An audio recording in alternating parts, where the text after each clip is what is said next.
नमस्कार, राज्यसभा टीवी के खास कार्यक्रम विशेष में आपका स्वागत है। मैं हूं दीपक डोभाल। आज से करीब 189 साल पहले भारत में उस विधा की शुरुआत हुई जो आगे चलकर न सिर्फ आज़ादी की लड़ाई का हथियार बनी, बल्कि आज भी गरीबों और हाशिए के लोगों के सरोकारों को सरकारों की दहलीज तक पहुंचा रही है। ये दौर अंग्रेजी हुकूमत का था। अंग्रेज़ों और अंग्रेजी की तूती बोलती थी। अंग्रेजी के अलावा फारसी और बांग्ला में कुछ पहल जरूर हुई थी, लेकिन ऐसे ही माहौल में कानपुर से कलकत्ता जाकर बसे एक मामूली से व्यापारी जुगल किशोर शुक्ल ने हिंदी का एक अखबार निकालने की ठानी। नाम रखा गया उदंत मार्तंड, और यहीं से शुरू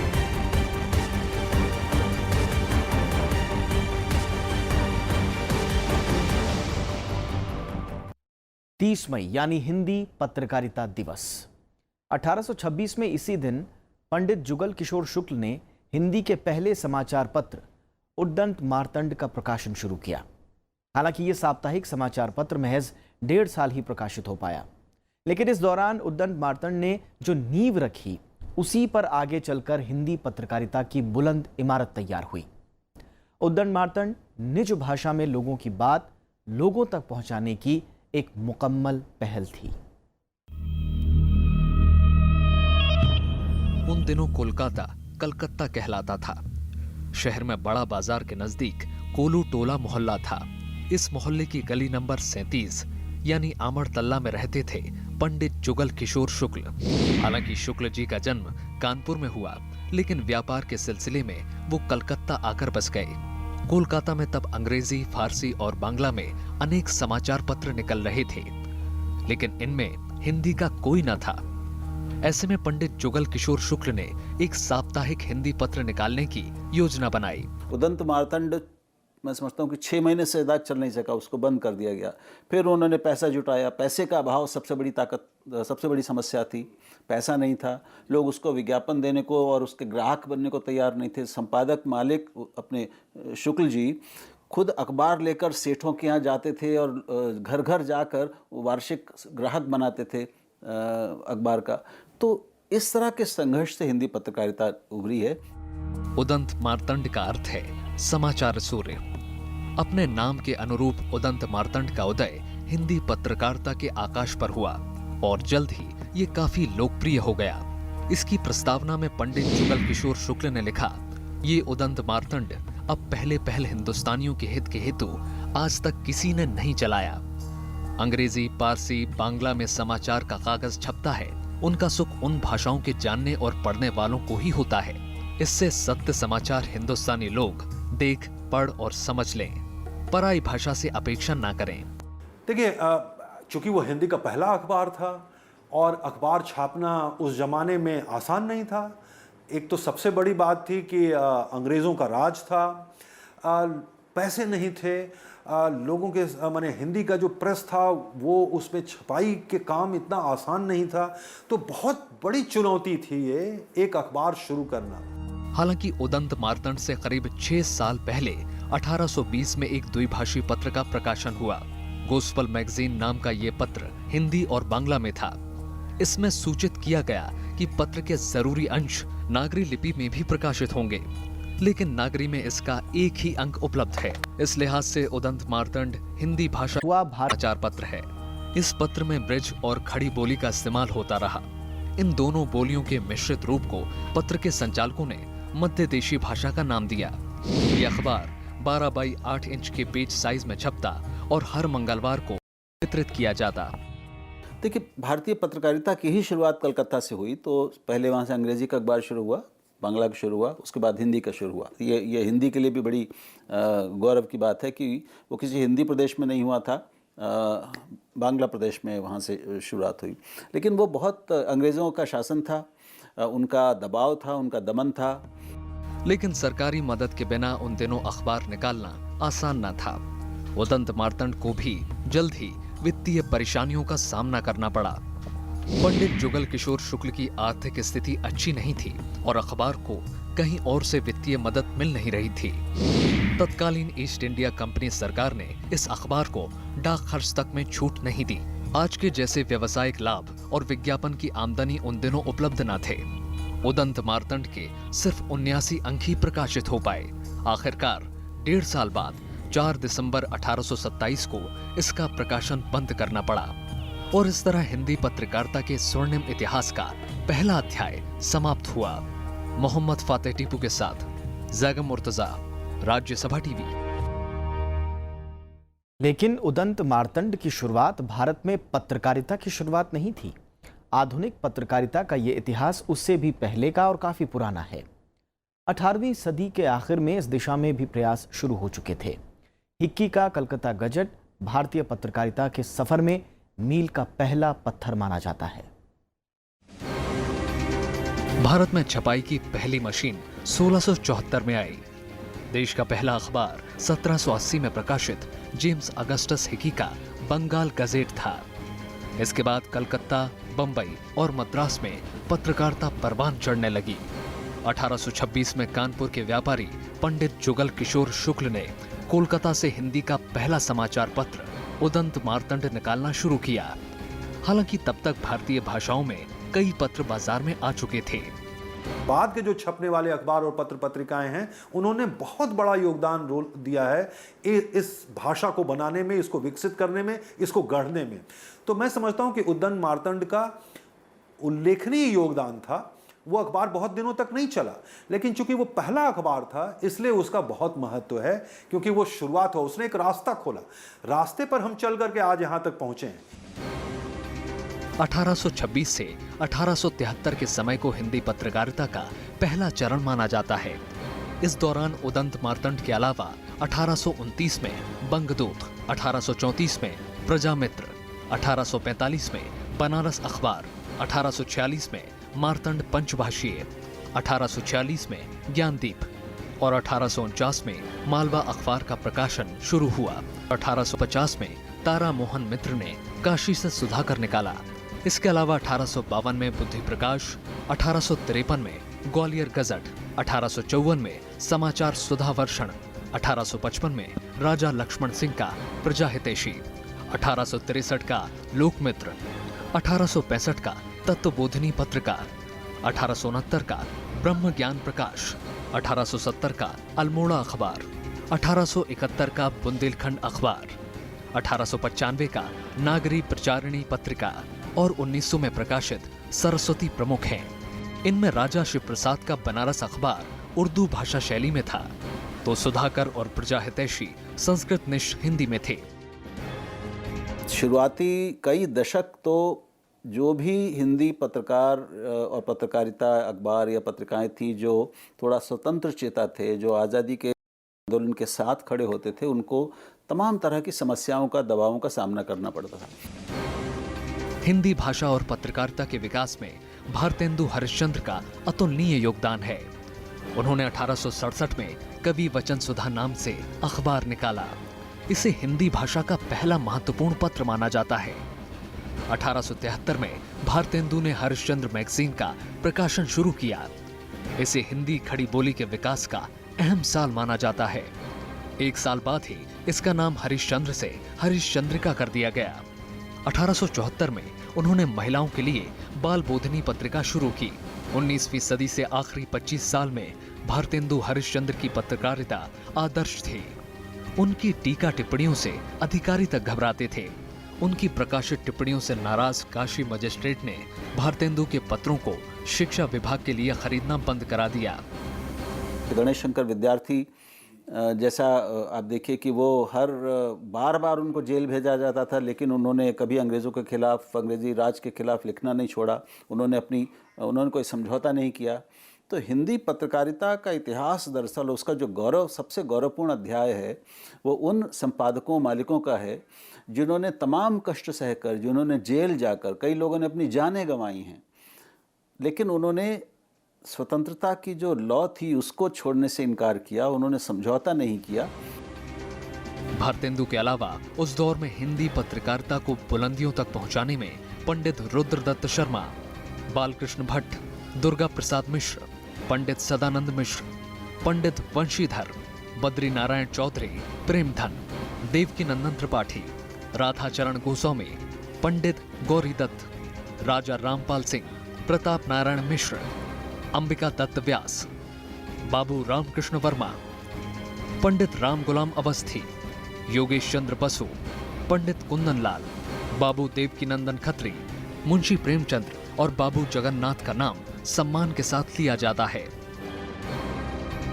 आज़ादी की लड़ाई के दौरान हिंदी पत्रकारिता ने और दूसरी भाषाओं की पत्रकारिता ने एक तरह से आज़ादी की लड़ाई को घर घर तक पहुंचाया। बहुत सारे संपादक जेल गए। उन्होंने भारत को जोड़ने में, भारत को एक राष्ट्र के रूप में बनाने में बहुत बड़ी भूमिका निभाई। 20वीं सदी आते आते हिंदी की भाषा शैली को लेकर जारी अर्थव्यवस्था तकरीबन खत्म हो गई। 1905 में अभ्युदय, 1913 में प्रताप और हिंदी केसरी का प्रकाशन शुरू हुआ। इसके अलावा जिन अखबारों ने हिंदी पत्रकारिता में अहम योगदान दिया, उनमें कलकत्ता समाचार, स्वतंत्र, विश्वमित्र और विजय प्रमुख हैं। इसके अलावा 1921 में काशी से आज और कानपुर से वर्तमान प्रकाशित हुए। 1924 में कर्मवीर, 1928 में स्वतंत्र भारत, 1929 में हिंदी मिलाप, 1931 में स्वराज्य, 1932 में नवयुग, 1932 में विश्वबंधु, 1938 में संघर्ष और 1942 में लोकवाणी और कौन सी चुनौती इस वक्त मौजूद हैं?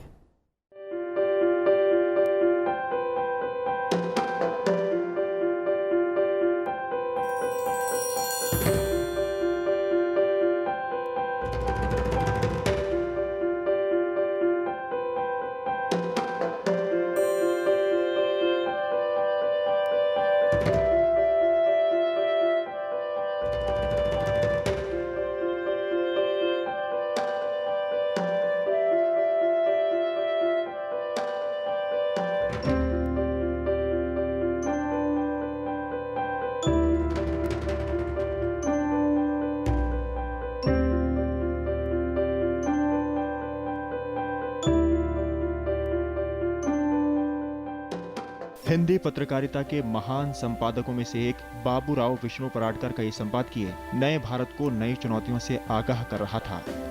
भारत आज़ादी के जश्न में डूबा था, लेकिन उल्लास के माहौल में भी उस वक्त की पत्रकारिता अपने मिशन, मूल्यों और सिद्धांतों पर अडिग भारतीय जनमानस को आने वाले खतरों और चुनौतियों के प्रति आगाह कर रही थी।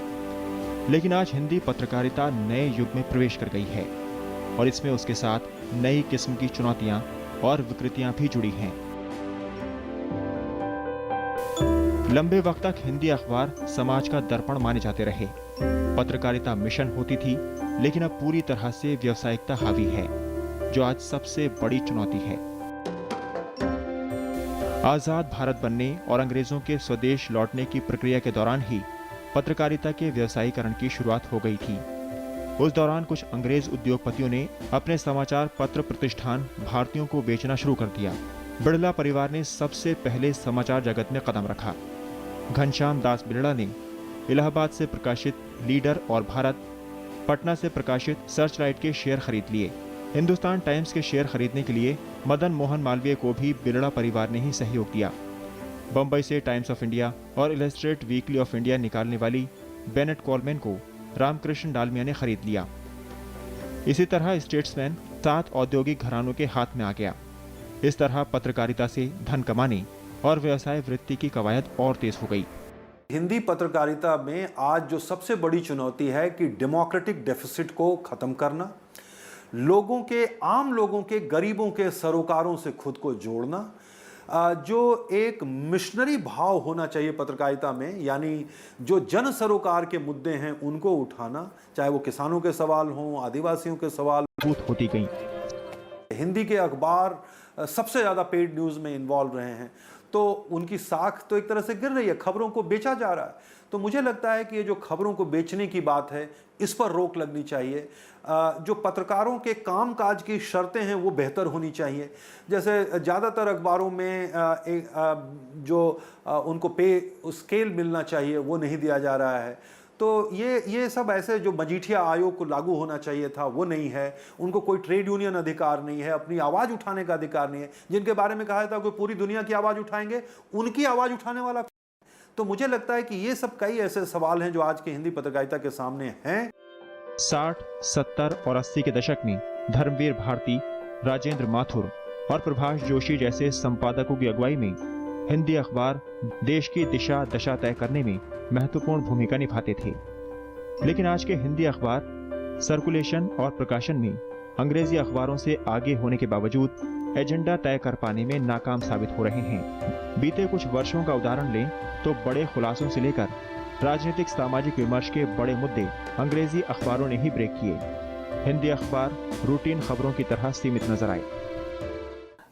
दुख मुझे ये है कि हिंदी के अधिकांश अपवादों को छोड़कर अधिकांश चैनल, समाचार चैनल और अधिकांश उनमें काम करने वाले एंकर और पत्रकार, संवाददाता हिंदी की गरिमा को, उसकी ताकत को, शक्ति को, प्रतिष्ठा को और उसके सौंदर्य को प्रकट नहीं करते। उनकी हिंदी से हिंदी का अहित ज़्यादा होता है।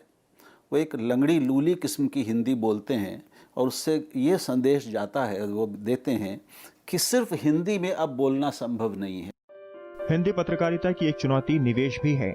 देश के 10 बड़े अखबारों में हिंदी अखबारों का ही दबदबा है। इसके बावजूद पड़ोसी मुल्कों समेत दुनिया के बड़े देशों में बमुश्किल ही हिंदी संवाददाताओं की नियुक्ति दिखती है। क्षेत्रीय स्तर पर भी ब्यूरो में या तो छटनी की गई है या बेहद कम तनख्वाह पर काम करने वाला स्टाफ रखा गया है, जिसने जमीनी रिपोर्टिंग पर बुरा असर डाला। आलम यह है कि ज्यादातर अखबार अंग्रेजी के भरोसे चल रहे हैं।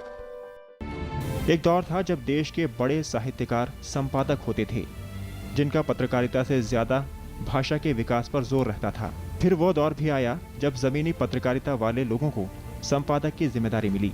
लेकिन आज संपादक नाम की संस्था पूरी तरह मालिक और कभी कभी सत्ता के हाथों तय होती रही है। संपादक की जिम्मेदारी जनता के सरोकारों की नहीं, बल्कि फायदा सुनिश्चित करने की हो गई है। हिंदी पत्रकारिता को एक बड़ी चुनौती इलेक्ट्रॉनिक मीडिया ने भी दी। हालांकि इसने पत्रकारिता को ज्यादा नुकसान नहीं पहुंचाया। आशंकाओं के विपरीत टीवी से अखबारों के सर्कुलेशन पर ज्यादा असर नहीं पड़ा, लेकिन खबरों की गुणवत्ता और पत्रकारिता के सिद्धांतों को नई चुनौतियां जरूर मिली। कई बार अंग्रेजी से जो थोड़ी कमज़ोर पड़ती है आर्थिक रूप से, और थोड़ी नहीं बहुत पड़ती है, वो इसलिए कि जो हिंदी समाज है, जो उसका औसत पाठक है, वो एक औसत अंग्रेजी पाठक की तुलना में कम समृद्ध है। उतना अच्छा, उतना महंगी चीज़ें लेने वाला उपभोक्ता नहीं है। तो जिस अखबार या चैनल के पाठक वर्ग और दर्शक जितने ज़्यादा उनके पास खरीदने की ताकत होती है, उनको उतने ज़्यादा और महंगे विज्ञापन मिलते हैं, यानी अखबार और चैनल की आय बढ़ती है। तो हिंदी की प्रसार संख्या अंग्रेजी की तुलना में 10 गुना, 20 गुना, 50 गुना होने के बावजूद उनकी जो आय है वो अंग्रेजी की तुलना में बहुत कम होती है। हिंदी पत्रकारिता के सामने विश्वसनीयता का बड़ा संकट सोशल मीडिया ने भी खड़ा किया। सोशल मीडिया पर बिना जांच, स्रोत और अधकचरी खबरों के प्रसार ने पाठक वर्ग में हिंदी पत्रकारिता के प्रति भ्रम और आशंकाएं बढ़ाई हैं। मौजूदा वक्त में हिंदी पत्रकारिता से जुड़े लोगों और पाठकों को ये समझना होगा कि मीडिया प्रतिष्ठान केवल व्यावसायिक संस्थान नहीं, बल्कि लोकतंत्र का चौथा स्तंभ भी है। इसलिए उसकी जिम्मेदारी बढ़ जाती है। इसके सामने मौजूदा हर चुनौती को बेहद गंभीरता और संजीदगी से दूर रखने की दरकार है। Bureau report, Rajya Sabha TV. और हिंदी पत्रकारिता के साथ साथ हमें हिंदी की सेहत की भी पड़ताल करनी होगी। पिछले कुछ वर्षों में हिंदी साहित्य और भाषा की पकड़ दुनिया भर में मजबूत हुई है। अखबार, इंटरनेट, टीवी और दूसरे संचार माध्यमों ने हिंदी की पहुंच दूर दराज के लोगों तक बनाई है। हिंदी की दुनिया में एक बड़ा बाजार है हिंदी की दुनिया का, और जिसके सहारे लाखों लोगों को रोजगार भी मिल रहा है। दुनिया में चोटी की 5 भाषाओं पर नजर दौड़ाएं तो हिंदी चौथे पायदान पर दिखती है। चीनी, स्पेनिश और अंग्रेजी के बाद हिंदी का नंबर आता है। अरबी, पुर्तगाली और बांग्ला इसके बाद की 3 बड़ी भाषाएं हैं। यानी शीर्ष 10 भाषाओं में हिंदी के अलावा बांग्ला भी शुमार है। 2011 की जनगणना के मुताबिक देश में हिंदी 42 करोड़ 20 लाख लोगों की पहली जुबान है।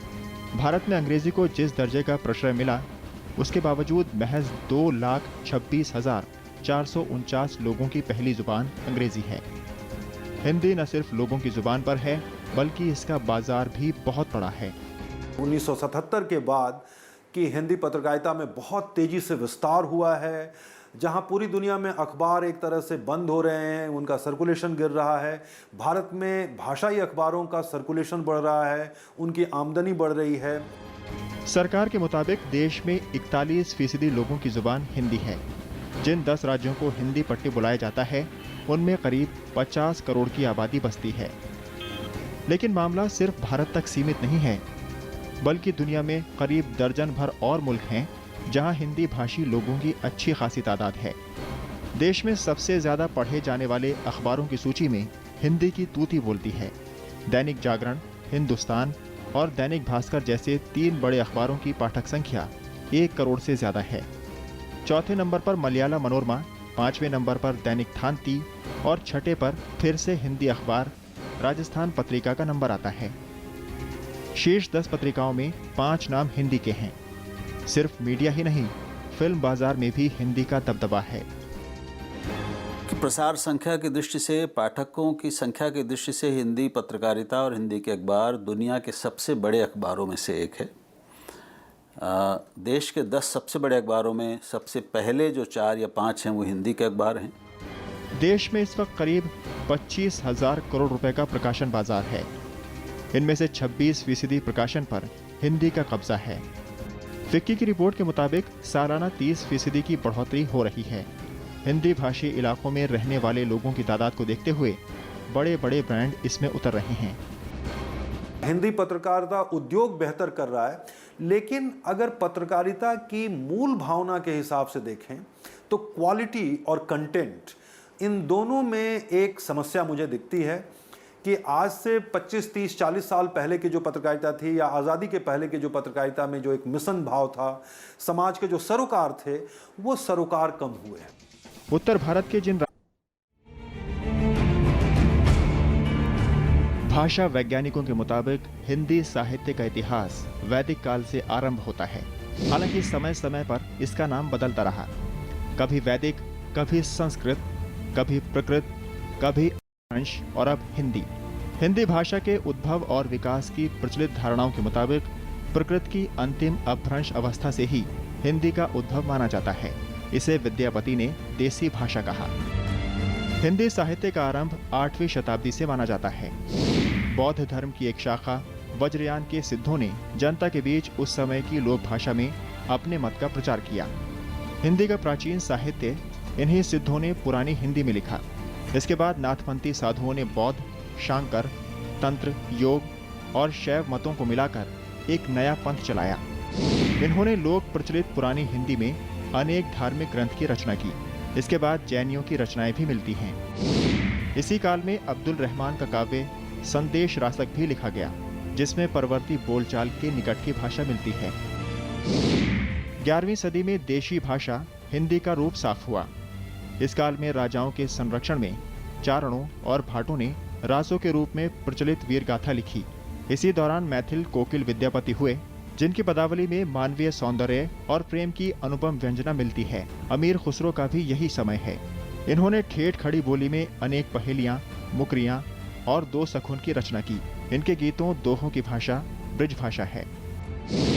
13वीं सदी में धर्म के क्षेत्र में फैले अंधविश्वास को तोड़ने के लिए भक्ति आंदोलन के रूप में भारत व्यापी सांस्कृतिक आंदोलन शुरू हुआ, जिसने सामाजिक और व्यक्तिक मूल्यों की स्थापना की। इस तरह विभिन्न मतों का आधार लेकर हिंदी में निर्गुण और सगुण नाम से भक्ति काव्य की 2 शाखाएं साथ साथ चली। इस दौरान कई बड़े ग्रंथों की भी रचना हुई। 18वीं सदी के आसपास हिंदी कविता में नया मोड़ आया, जो रीति काल के नाम से मशहूर हुआ। इससे तात्कालिक दरबारी संस्कृति और संस्कृत साहित्य को बढ़ावा मिला। तो वहीं आधुनिक काल यानी 19वीं सदी में भारतीयों का यूरोपीय संस्कृति से संपर्क हुआ। नए युग के साहित्य की प्रमुख संभावनाएं खड़ी बोली गद्य में भी थी, इसलिए इसे गद्य युग भी कहा गया। हिंदी का प्राचीन गद्य राजस्थानी, मैथिली और ब्रज भाषा में मिलता है। खड़ी बोली की परंपरा प्राचीन है। अमीर खुसरो से लेकर मध्यकालीन भूषण तक के जो में काव्य में इसके उदाहरण हैं। शांत पांडे, राज्यसभा टीवी।